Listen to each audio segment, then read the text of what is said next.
Just a brief discussion on your acromion process and impingement syndrome.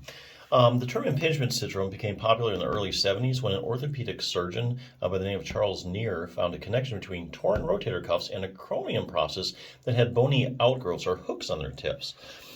So basically, there are three different types of acromion processes. Number three is known as the hooked one. And this one has been linked to impingement syndrome in several studies. So you can see the shape. This is straighter, hooks a little bit, and this is really hooked. So that's the one that's been linked to impingement syndrome. May make him a little more biased towards getting that.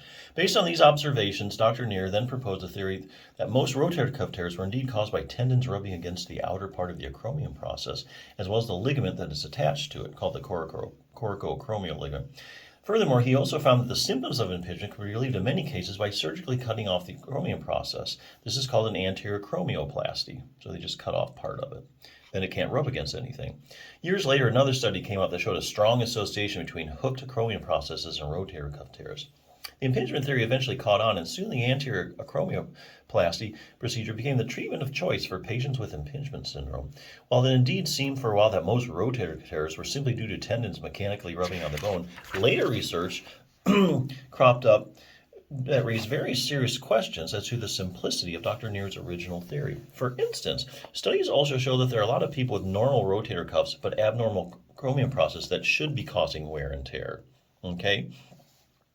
So there's lots of people with these abnormal acromion processes that don't have any kind of wear and tear, on their rotator cuff.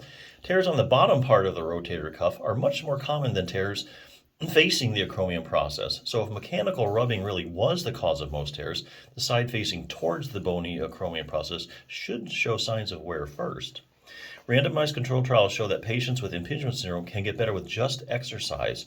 If the whole problem was just due to tendons rubbing on bone, exercise wouldn't help patients with impingement syndrome, since exercise doesn't change the shape of the bony acromion that is supposed to be the cause of the whole problem here. Today, we know that most rotator cuff tears are not caused by a simple case of tendons rubbing on bone. Furthermore, the impingement syndrome can be divided into two distinct types.